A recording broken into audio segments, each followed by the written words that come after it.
Welcome to r/entitled people, where we share stories from your lives about people who think the rules don't apply to them and they should get what they want. Thank you, friends, for subscribing to the channel and for so many likes. And today we have two great stories, so subscribe, hit the like button, and let's begin. The first story: the disgusting general manager that doesn't stick to the rules and screws up my termination papers gets what he deserves. He was deported out of the country. The second story: they didn't want to give their leading IT specialist the promotion she deserved, and she quit, and it ruined a leading project. The first story: general manager to and from hell. So the story starts off with myself working from a 4-star hotel as a day and night front desk clerk. Basically, we're a small hotel with a skeleton team front desk, comprised of one night auditor, more of a night janitor, myself covering all shifts, a front desk HK clerk, an FOM and an AFOM. As said, skeleton crew with little wiggle room for crazy things like, paid vacation and whatnot. So yours truly was looking to move, but nothing too dramatic, because work was good, and even if things could be better, grass is always greener elsewhere, it was manageable. Enter fancy brand, new hotel. I get a call from the AGM. Oh, I don't remember sending my CV to this place. Oh, I didn't? That's certainly pleasing, so what's the deal? Well, this place opened recently-ish, a sort of failed opening. Their words, with many of the initial team that bailed. They need an AFOM and they need one fast. They need someone dumb enough to see a mountain on fire and think, yep, that's my game. Well, that's unfortunate, cause I'm that idiot. So I get there. FOM has left in between my hiring and my arrival. Oh, that's surprising. Guess he's part of the initial team that just didn't make the cut, right? My new colleagues inform me it's a great place to work, but it's a little like Game of Thrones here. Heads roll. You know how they say hindsight is 20/20? Well, for the time being, we're still in 2019, and the pandemic is yet to come. There's where the GM from hell enters the picture. Clearly, he's pretty useless and clueless, but overall seems like an okay guy, and is more than content to leave the front desk the hell alone. He tells me things would run a lot more smoothly if we could just get rid of the bad elements in the hotel he was forced to take when the place opened. Well, you do you, I'll do me. I'm not a firm believer of pushing people to exit by the bottom, as I call it. Leave because you're going someplace better? Great. AKA leave by the top, as I call it. Bad translation, I know. But no, leaving by the bottom in my department as far as I'm concerned. Fast forward close to a year. The front desk has done a 180. I'm now FOM. We've nailed everything down. Procedures? We got them. Client satisfaction? We mastered that. Everything's going good in our department. I've even implemented a front desk challenge to reach corporate's target goals. It's a basic Excel graph that takes the daily reports to plot rates to objectives. Keep this in mind for the end. I myself pretty much forgot about it other than updating it literally 15 seconds at the start of a shift. The other departments, however, have been an SH show. Game of Thrones gonna thrones. Pretty much everyone in the kitchen and half the waiters are new. GM still believes we'd hit our targets, which we're hitting, if only we'd managed to weed out the bad elements. Remember I mentioned hindsight was 20/20? Well, now we're in it. Corporate doesn't know what to do. GM doesn't know or want to do anything. Other hotels have plexiglass protections. P. Can you imagine the GM got manhandled out of public transport because he didn't want to obstruct his airways with a mask? People are crazy. Oh, and the front desk is whining and minging because they want masks. The nerve. I had both night auditors quit without notice because our GM refused to understand safety measures, some of which imposed by the government and corporate. Finally, he accepts to get the bloody masks. Until he realized we went through them fast. What do you mean you use a new one at each shift? I had a surreal conversation trying to explain that back when I was working in a lab. We'd change masks at least every 4 hours, so a full shift with only one mask was already not ideal. Anyway, government decision comes down. We're finally closing. GM literally bails from one day to the next. Had to figure out how to close the hotel with just the AGM, and what was left of the front desk. Fortunately, we're a team. We figure things out. We even make a plan to fix up the front desk. We now have the time to do the things that would be great, but we just don't have the time to. Good stuff. Yes, it was a hard time. Yes, clients weren't all that understanding, but we were a team. Reopening comes, no GM in sight. He basically went full remote before remote working was a thing. And by full remote, I don't mean he was working from home. I mean he'd be in his garden angry you brought something to his attention. In the meantime, seeing as he's the only one authorized by corporate to hire, me and the AFOM are stuck doing the night shifts between us. Until my AFOM bails. Finally, I send a courteous letter, proofread by AGM because I'm a known hothead. explaining that either corporate find a solution for night shifts or I'm bailing as well. Cue a vile phone call at 9 a.m., my last shift having ended at 7 a.m., where he lambasts me, explaining his door was always open and he couldn't understand the issue. Time moves on. Corporate's now got their eye on us. Most hotels are the brand to bounce back, but not us. Why? Well, because the bad elements are weighing us down. Ah, so it's not because our kitchen is still closed that we're serving microwave dishes and breakfast is now just a doggy bag at the same price as the full continental breakfast? No, clearly not. Cue second and third lockdown. GM is making the rounds of the hotel. His new brilliant plan is he's going to stay at the hotel 24/7 for insurance purposes. Everyone else can go on furlough, enjoy their paid vacation at 70% of your usual wage, thanks boss. While doing the rounds, he starts talking. Though I have my disagreements, work is work. You stay cordial, you answer politely. Anyways, fast forwards a little. It's now clear we all know one of the bad elements that needs final solutioning. I find out my new AFOM was actually promised my last job if she could dig up some dirt. Joke's on her, she had a burnout before me. But don't worry, ever since the confession, I'm looking to bail ASAP. The pandemic recedes, the cases diminish, business flourishes, and so do the job opportunities. I finally bail. It's over. It's finally effing over. Or is it? Fast forward a few months. It's almost the new year. I still haven't received my final paycheck or my papers. So I send the letter to corporate inquiring about the delay. I know that the pandemic has slowed things down, but could I have an estimation of the time?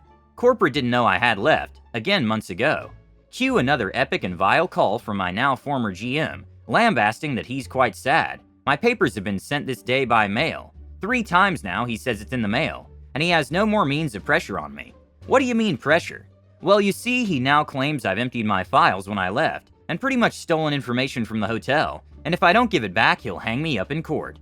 At this point, I'll admit I lose it on him. Tell him his 4 truths, as we say here, ending the call with the promise that if his lawyers don't contact me, mine will contact him. I contact my previous union. Oh, they're already enjoying this and going to have a field day. Side note to my post-Atlantic fellow inmates, unions sound terrible, but they're actually great when it comes to protecting workers' rights. Fight for them. See, it turns out there's actually laws that need to be followed, even in the hotel industry, even by GMs. We did indeed have a field day. What should have been an easy run-of-the-mill worker leaves job everyone was happy, turned into corporate having to shill a nice excuse me package, move the useless GM into a different hotel outside the country, and basically have the workers' union take a massive foothold in their prized hotel of the area. All in all, it was a good day. Bad elements, huh? I think I found them. As the saying goes, when everyone smells like crap, maybe you should check your shoes. People don't walk away from bad jobs. They walk away from bad leadership. Because even the hardest and SH jobs can be handled if management takes care of their employees and supports them in everything. And this bad element of yours is just a representative of that type of narcissistic lazy A managers that no one likes. Too bad he was transferred out of the country to another hotel, instead of being fired. Or better yet, arrested for disobeying government orders during a pandemic. Like what the F? You put everyone at risk and yourself first. I hope he's had a taste of that disgusting disease with the crown.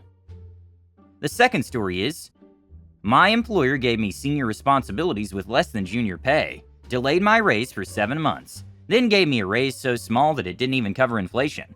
I quit and ruined their projects. Okay, so this happened half a year ago, but I wanted to share.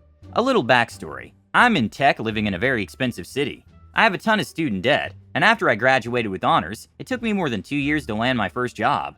I had to learn an entirely new skill set within those 2 years in order to even get the job, during which time I was suffering in retail.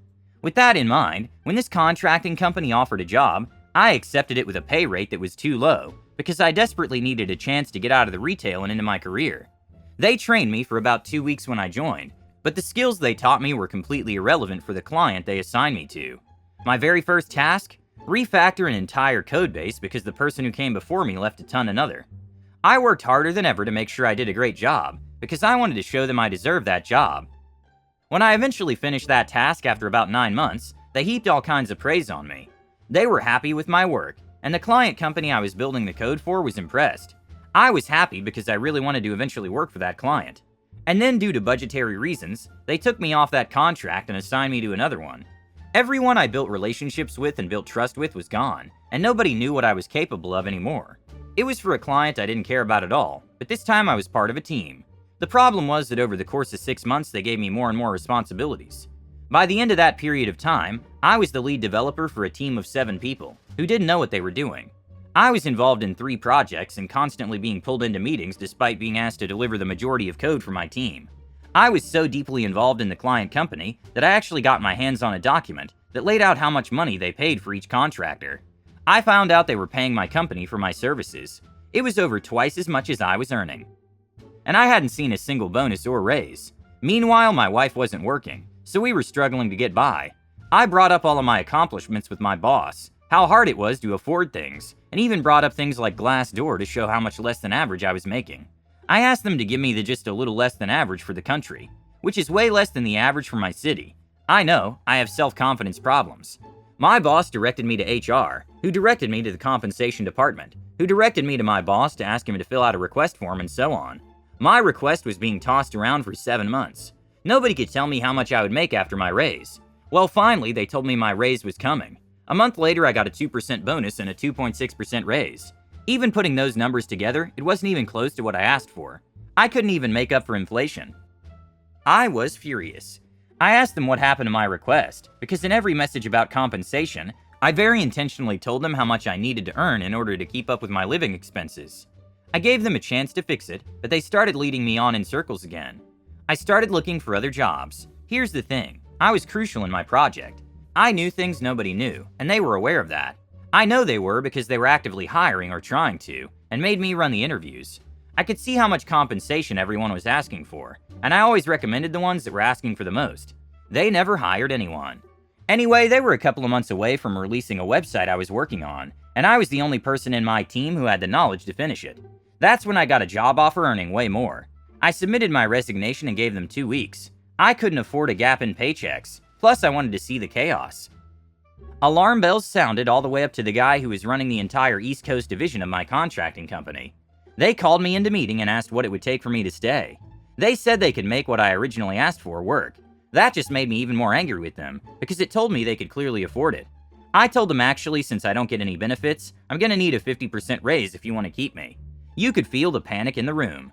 I've always been a shy woman, so my direct boss knew he messed up when I stood up for myself. So yeah, they still haven't released the website I abandoned, and that was a big deal for them.